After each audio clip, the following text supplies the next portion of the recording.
Hi, I'm Madison and welcome back to my channel. Today I have beginner historical romance recommendations for you.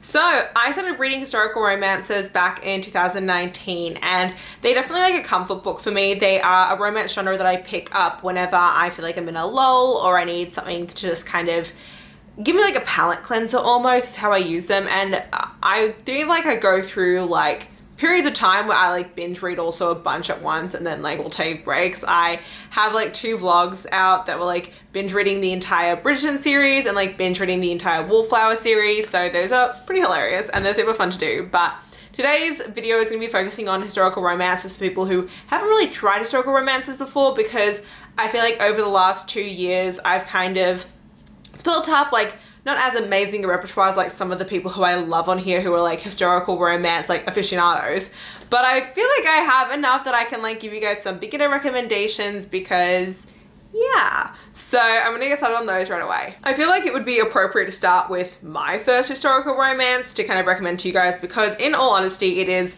a great beginner historical romance, and that is The Duchess Steel by Tessa Dare. Tessa Dare overall is a really amazing beginner romance author. She also has another book that I have right here. I have a massive historical romance collection, by the way.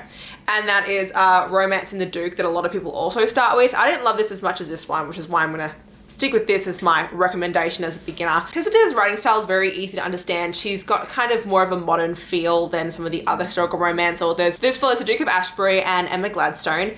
Emma is a Vicar's daughter and she's also a seamstress, and she has been hired to make this beautiful wedding dress. However, she has not been paid for it and she's like, what's going on? And then she finds out that the woman who ordered the dress is no longer getting married to her fiance. She's called off the wedding and now refuses to pay Emma for the dress. So Emma's like, no, I need to be paid for this dress. It took me ages to make. It cost a lot of materials and I need the money. I need the money. So she's like, you know what? I'm gonna put on this dress, I'm gonna go to the guy's house and make him pay for the dress instead, since his fiance broke up with him. And you know who that guy is? The Duke of Ashbury. So she rocks up to his estate in the wedding dress and is like, I demand to see him, sees him and goes, hey, I need you to pay for this dress. And he looks at it and he goes, what if instead I offer to make you my wife? And she goes, what? No. He's like, well, actually, no, like she called off the wedding, but I need to produce an heir or like I lose everything. So like, do you want to marry me instead? And she's like, are you serious right now? And he's like, yes. So they enter into a marriage of convenience. So they end up getting married and they have like a whole list of rules that they have to follow with like this marriage of convenience. And obviously it's them falling in love with one another. I should also mention that he is also a scarred hero, which is why his fiance broke up with him initially, is because he is scarred from the war, and so like she doesn't want to be with him and he's very self-conscious of that.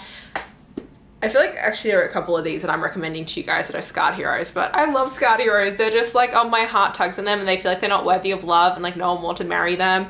And then like they feel like everyone's gonna be afraid to be with them because they're scarred, and she's like, oh, I love this so much, because she's opinionated and she puts him in his place and he's like grumpy and stubborn and like falls for her, and it's just amazing. So highly recommend this one. Another classic historical romance author who's also great for beginners is Kleypas. I should try and take this sticker off now that I think about it.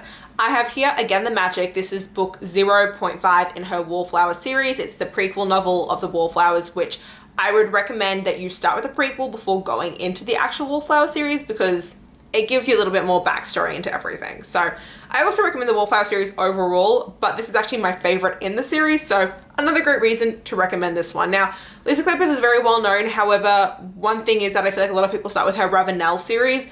The thing is that a lot of the characters in the Ravenel are direct descendants of her Wallflower series, which is why it's always way more fun to start with this. Kleypas is an author where she kind of brings together all of her different series into each of her books, so everything does tend to be a bit more connected, so you get a lot more enjoyment out of it when you can actually connect the characters, in my opinion. So this follows Lady Aileen Marsden. It starts off a couple years when she's still young, and there's a stable boy named McKenna, well, John McKenna, and the two of them have been best friends since they were children, have kind of fallen in love with each other over the years, but McKenna knows that he can't be with Aileen because she is a lady and he's just a lowly stable boy. However, their romance kind of does start to blossom and she's like, I don't care about my title, I want to be with you anyway. However, her dad ends up finding out about this and then ends up threatening both McKenna and ɪḻsᴛ separately. And so ɪḻsᴛ ends up going to McKenna and ends up breaking his heart on purpose so that he will leave and so that her dad will not punish him. Then we flash forward a bunch of years and McKenna is now a wealthy American businessman and ɪḻsᴛ is still single. She's looking after her brother's estate now because her dad's passed away, and what ends up happening is McKenna comes back into their lives and has decided that he's going to get revenge on ɪḻsᴛ and he's going to make her fall in love with him and that he's going to then ruin her and leave her for like everything else. What he doesn't know is that she has always loved him all this time, and like there is so much angst and tension and heartbreak in this book. Oh my god, it got me in the feels. I cried reading this one. Not everyone's gonna cry reading this one. I was quite emotional when I did read this book, but it's so freaking phenomenal. I absolutely loved it. Like the number one angsty book on this list, the angst was so real in this and I loved it to death. She is also a scarred heroine in this as well. There was a fire that happened, so she's scarred. Oh, I love this. And also the step, my couple, oh, I love them to death. Another great beginner author who is just like an amazing author in general that if you don't have on your historical romance like radar, I'm judging you. That is Beverly Jenkins. You should always start with, I started with Destiny's Embrace. I have only read the Destiny series from Beverly Jenkins and I do need to branch out and read some of her others because I know that she's just so widely beloved. So she's an author that I do really want to read more of, but I do want to bring up the Destiny Embrace series because this book was so freaking good. It took me by surprise. I did not realize how much I was gonna love this book and it just swept me off my feet. It was such an easy 5-star book and it was really unique as well because this one here takes place in America, 1885 in, California. So this entire series follows the 3 Yates brothers who are part of Destiny Ranch in California.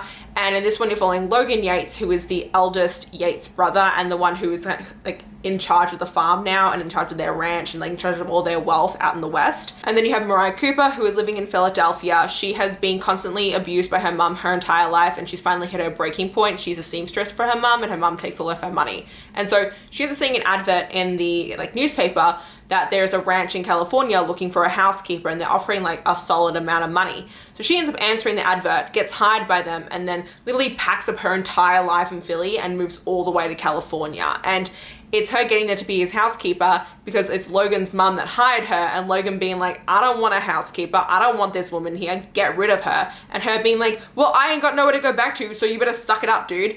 And she is so bossy and sassy to him because she, like I said, she's been kind of taken advantage of her entire life. And she was like, you know what, when I get to California, I'm not being pushed around anymore. So she like keeps putting Logan in his place and it is so funny. Like she does not take any crap from anyone and he's like, what is going on? Like, why is she like this? Like, why am I attracted to this? I'm attracted to this. What? And also Logan's mom, Alonza, oh my god, she is so amazing. Lily Alonza is like one of my favorite like mothers in a book series in my entire life. Like I freaking love her. Just like the family dynamics of this entire series is so much fun. I liked book 2, but I didn't love it as much as this one. So love Beverly Jenkins. I then have one that I do own, but my copy is in quite dire conditions that I can't grab it. So that is The Secret by Julie Garwood.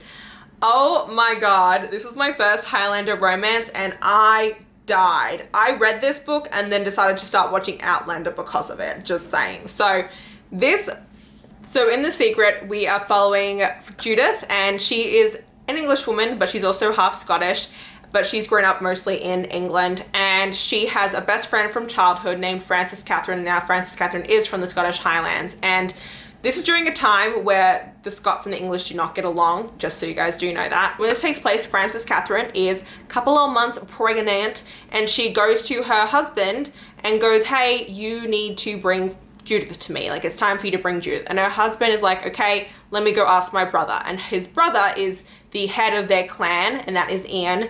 And so she goes to him, Ian agrees and says, okay, fine, I will go to England. I'll go pick up this woman of yours. However, you can't blame me if this fragile English lady sees me and is like, oh no, I'm terrified of big belly Scottish men and doesn't want to come with me. Okay, you can't be afraid of that. Ian takes a couple of his men, gets on his horses, goes to England, goes to Judith, sees Judith. She is standing outside her place. She's got herself a horse. She's got all her bags and she's like, I am ready to go, sir. And he looks at her and goes, I'm sorry, what? She's like, yeah, I'm ready, let's go. He's like, you're not, you want it with us? She's like, mm-hmm. And he's like, what the actual F? And this girl, she's like so headstrong, and he's like, he is so like confused by that. Like, he does not understand like how she's not like this, like they have all these preconceived notions of the English, and it is so funny. So it's their romance together, and it is so much fun. Their banter is hilarious. Their romance is so swoony, and it's like, he is like such like, he's like refusing to fall in love with her, and then is like, oh my God, why am I falling in love? This cannot be happening. And it is so cute. I freaking loved it. I loved also like the midwifery aspect of this book as well, which was really awesome, especially the way that was done with the Scottish people, and like all that kind of stuff was really fun. I also really loved their first time together. That was done so beautifully. It was handled great, especially considering that this is an older historical romance, like pre-2000s. Like, that shocked me that it was so well handled her first time, because you don't always get that in older historical romances. So I was like, oh my God, like kudos to this. And just overall, this was just such a fun one. I just had such a blast, and I like sped through it. It was made me, I was smiling, I was laughing my ass off, and that's just always really great for a historical romance. So really, really recommend that. Now, if you do want to kind of level up a bit on your Highlander romances, and that is In Bed with a Highlander by Maya Banks, my only thing with this one, why I don't recommend it always to beginners, is that there is kind of a dubious consent scene in it, and dubious consent is something that you get a little more often than you would expect in a lot of historical romances, and unless you are aware of that going into it, it can kind of like rub some people the wrong way. Like, one of my all-time favorite historical romances is Hearts Aflame by Joanna Lindsay, but I don't recommend that off the bat to beginners, because it can be quite like jarring, everything that happens in that. It can be a bit problematic. So in this one, you have Maren and Ewan. Now, Maren is the illegitimate daughter to the king, and her, like, part of being the illegitimate daughter is that the king actually gave her this piece of land that is hers to inherit when she has her first child.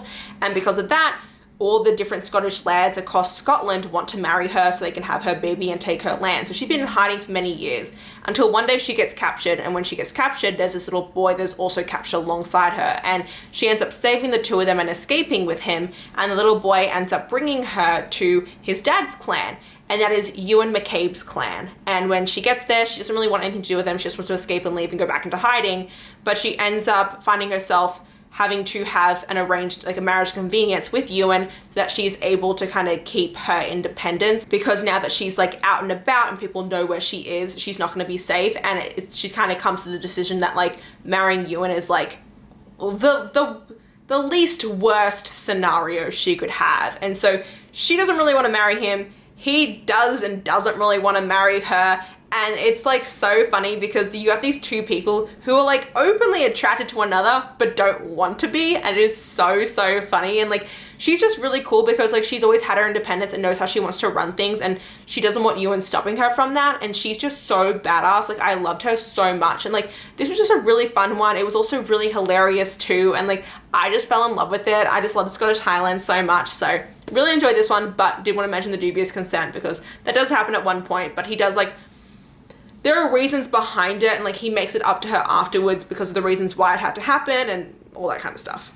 Next we have Bombshell by Sarah Maclean. Now, this is one that I really do recommend. The only thing is that she's another one of those authors who includes characters from her other series into her books every single time. So I do think that if you have read her other two series, you would enjoy this even more. But I haven't read the other two series and read this, and I still gave it a 4.5 out of 5 stars. I only took off half a star for like that kind of bit that I felt like was a bit missing from this, and which would have been fine if I'd read the other books, because all those characters get mentioned. So this was actually set during the 1840s, which is a bit different from a lot of historical romances, which tend to take place in like the 1860s.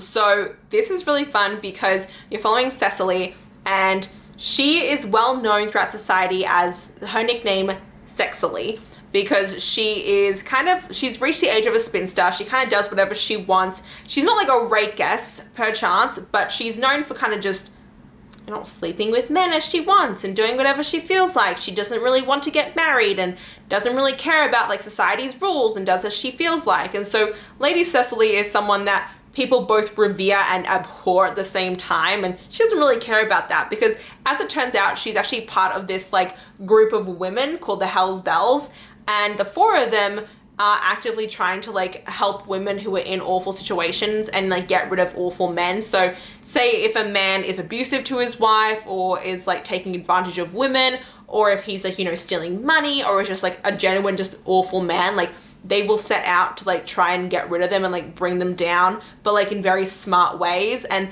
they're such like a cool group of women, and they're so much fun to read about. This is a very like female focused book, and it's very different from the other ones on this list because of that, because it focuses on the female friendship and this just badass group of women during the 1840s, just like kind of kicking ass. And this is a second chance romance between Cecily and Caleb Calhoun. And Caleb is an American, and they have known each other since childhood, but when Cecily like confessed her love to him like years and years ago, he was like, bye, and then left on a boat. And she was like, huh.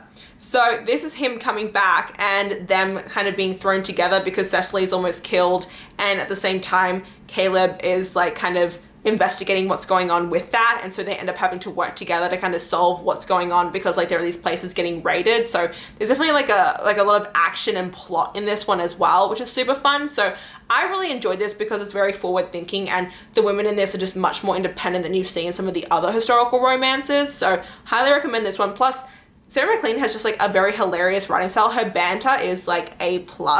Love high class banter. Love it. Next we have My Darling Duke by Stacy Reid. Oh, I love this book so freaking much. It's so amazing. Oh, I can't even rave about it as much as, it's so good. Now, Alexander is the Duke of Thornton, and he is a recluse. Something happened many, many years ago where he got into some sort of like an accident. No one really knows. He just got like scarred and like disappeared from society. Then you have Kitty. She has like these three sisters. They don't have a lot of money. It seems like they're not going to have a lot of great marriage prospects, and Kitty is desperate. She's desperate to find a way to kind of up themselves in society so that her sisters can find a great marriage match. And so what she ends up doing is she ends up pretending that she is actually engaged to the Duke of Thornton. She's like, no one's gonna know. No one's heard from this man in years. No one even knows where he lives anymore. There's nobody who's gonna come out and like contest my marriage to him. Like, it's not gonna happen. Alexander finds out about this, and he ends up actually going to London for the first time in years to see Kitty because he's like intrigued by her. And he actually agrees to have a fake engagement with her. And she's like, are you serious right now? He's like, yeah, you intrigue me. As long as you keep intriguing me, we can have a fake engagement. And she's like, okay. And it is so adorable because he thinks he's absolutely unlovable because he is, he's not paralyzed from the waist down because he can still stand up and walk a bit through like a lot of the rehab that he's had, but he primarily does use a wheelchair, and he's also impotent because of his paralysis, and he's very much a scarred hero as well. And so he's very self-conscious of this, and he kind of like has like this inward hatred towards himself because of that. He doesn't think anyone will ever want to be with him, and he doesn't want to also subject anyone to being married to him because he doesn't want someone to have to look after him. He hates that about himself. And Kitty, like instantly, like she falls in love with him so easily and like loves him so freely, and like doesn't really care about any of that stuff and wants to help him. And it's like, it's such a beautiful and heartbreaking romance because like she wants all this man and he loves her, but he's so afraid of loving her because he doesn't want to make her life worse. And it's just like, oh my God, it is such a beautiful romance. So much so I like was swooning the entire time. 5-star recommended. Like something about scarred heroes just like does it to me. Every single time there's a scarred hero, I've like loved it. It's just like, without a doubt, it always happens. And then lastly, what I'm going to recommend is the Bridgerton series. I think the Bridgerton series is a really great place to start because as you continue on along each of the books, you kind of delve more and more into like what a typical historical romance is. Now, I do want to preface this by saying that out of everyone on this list, Julia Quinn is like the least steamiest of these authors. She doesn't really tend to focus on like the relations between our characters. You might get like one sexy scene between them in the books, and even then it's like doesn't really tend to be too descriptive. It's just like not her style. But as you kind of get further and further along in the Bridgerton series, you do get that. But her series is really great for beginners because it kind of introduces you to how society is, how it works. You know, you've got things where you got marriage to convenience, you have class difference, you have a widower, enemies to lovers, you have a spinster. You kind of have everything within her series, so you can kind of like taste test through her to kind of see what kind of things you do like. And so I really enjoy her. My favorite books from her are When He Was Wicked and It's in His Kiss, which are books 6 and 7.